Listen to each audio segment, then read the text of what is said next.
Psaume 117. Puis le cœur laisse libre cours à l'exultation. C'est le moment de solenniser, de faire brûler toutes les lumières, de tirer tous les registres, d'élever les cierges allumés. Rendez grâce au Seigneur, car il est bon, éternel est son amour. Qu'Israël, la communauté chrétienne le dise haut et fort, qu'elle chante le Seigneur qui fait merveille. Le Christ lui-même chante avec nous. Le Seigneur m'a relevé. Nous chantons avec lui. Nous ne mourrons pas, nous vivrons. Jésus, la pierre rejetée par les pharisiens, est devenue la pierre d'angle de l'Église. Merveille. L'Évangile. Les textes d'Évangile changent avec les années du cycle. En l'année A, nous lisons le récit de Matthieu. En l'année B, celui de Marc. En l'année C, celui de Luc. Matthieu chapitre 28, versets 1 à 10. Ou Marc chapitre 16, versets 1 à 8. Ou Luc chapitre 24, versets 1 à 12. Il nous faut donner à cette annonce, en cette nuit, tout l'éclat possible. Elle doit l'être, si jamais véritablement proclamée. On ne peut que se réjouir des réussites où l'évangile est chanté d'accompagnement d'instruments et à chaque verset plus marquant, interrompu par des alléluia où le cri joyeux, Christ est ressuscité. Joseph d'Arimathie et Nicodème avaient descendu de la croix le corps inanimé de Jésus, peu avant la trompette du temple ne sonne le début du sabbat. Cette année-là, il était particulièrement solennel parce qu'il coïncidait avec la fête de Pâques. On a dû faire vite et se contenter de poser le corps sur la banquette mortuaire à l'intérieur de la pierre taillée dans le roc. Le corps fut couvert provisoirement d'un mélange de myrrhe et d'aloès, environ 100 livres, soit 33 kilos, de quoi, s'il n'était déjà mort, étouffé Jésus 10 fois. Puis on roula une très grande pierre de la forme d'une meule devant le tombeau. Les femmes de la suite de Jésus vinrent au tombeau et elles notèrent la manière dont le corps y avait été déposé. Elles entendaient bien l'embaumer comme on le faisait pour un personnage de Marc et préparèrent aromates et parfums. Le sabbat terminé, le premier jour de la semaine juive, notre dimanche, de grand matin, au lever du soleil, les femmes se rendirent au sépulcre. Voyez leur hâte, leur délicate attention pour donner au corps de Jésus les dernières marques de vénération. Elles étaient en souci et se disaient entre elles, comment entrer dans le sépulcre? Qui nous roulera la pierre énorme? Surprise. Au premier regard, elles s'aperçoivent qu'on avait roulé la pierre. À partir de là, les récits divergent et sont sur des points secondaires contradictoires. Un certain Rémarius, en 1768, a relevé dans les évangiles un nombre impressionnant de ces contradictions. Lessing les publia, engendra ainsi des générations d'incrédules.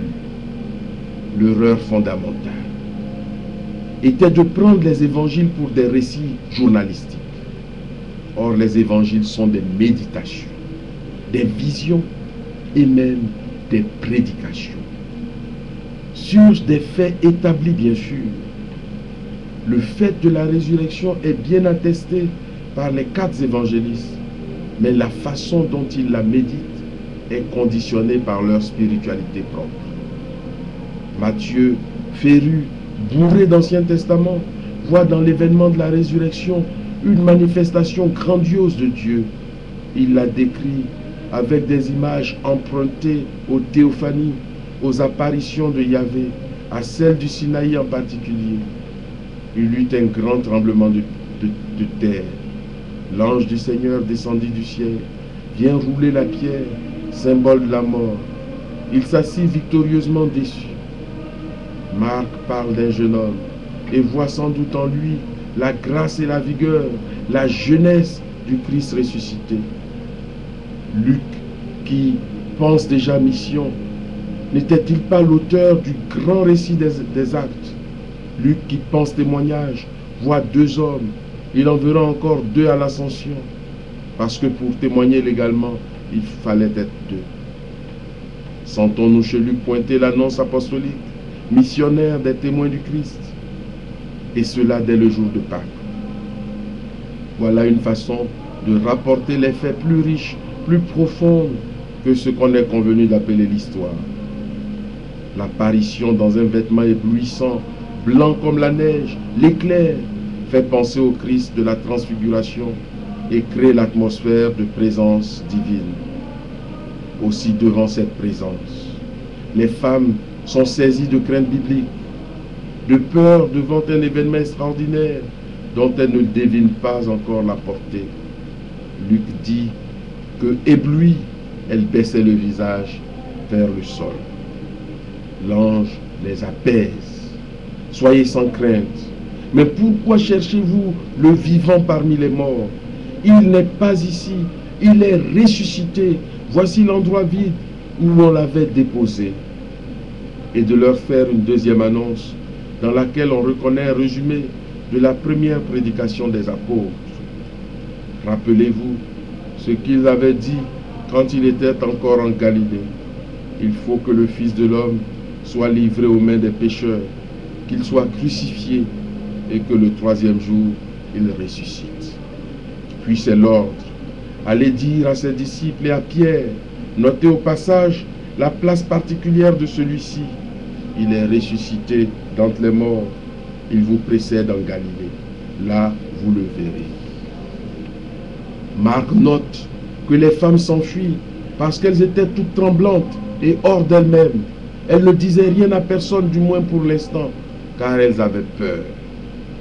La grandeur de l'événement les a écrasées. Elles ne le réalisent pas encore. Matthieu, qui télescope le récit à cet endroit, dit que vite elles quittèrent le tombeau, toutes joyeuses, et elles coururent porter la bonne nouvelle aux disciples. Des femmes sont donc appelées à être les premières annonciatrices de l'événement le plus inouï, le plus central de la foi. Et voici que Jésus lui-même, toujours selon Matthieu, vient à leur rencontre et les salua. Elles s'approchèrent et saisissant ses pieds à la manière orientale, elles se prosternèrent devant lui. Le geste de l'adoration qui ne revient qu'à Dieu seul. Voici qu'elles le portent à Jésus ressuscité, le Seigneur. L'Église chrétienne vient de naître. Et puis Luc, qui pense témoignage, elles rapportèrent tout cela aux 11 et à tous les autres. Mais ce propos leur semblait délirant. Vraiment, il y a de quoi. Et le doute obstiné des apôtres, si ténace que Jésus le soir même leur reprochera leur incrédulité, montre assez qu'ils n'ont pas inventé la résurrection. Et ils ne le croyaient pas. Quel mélange de grandeur et de simplicité, d'écrasante majesté et de course joyeuse, de proclamation victorieuse. Il est ressuscité, d'obstination à ne pas croire. Et comment serait-il autrement pour l'événement qui a bouleversé le monde et qui le questionne encore? L'événement qui seul, lui seul,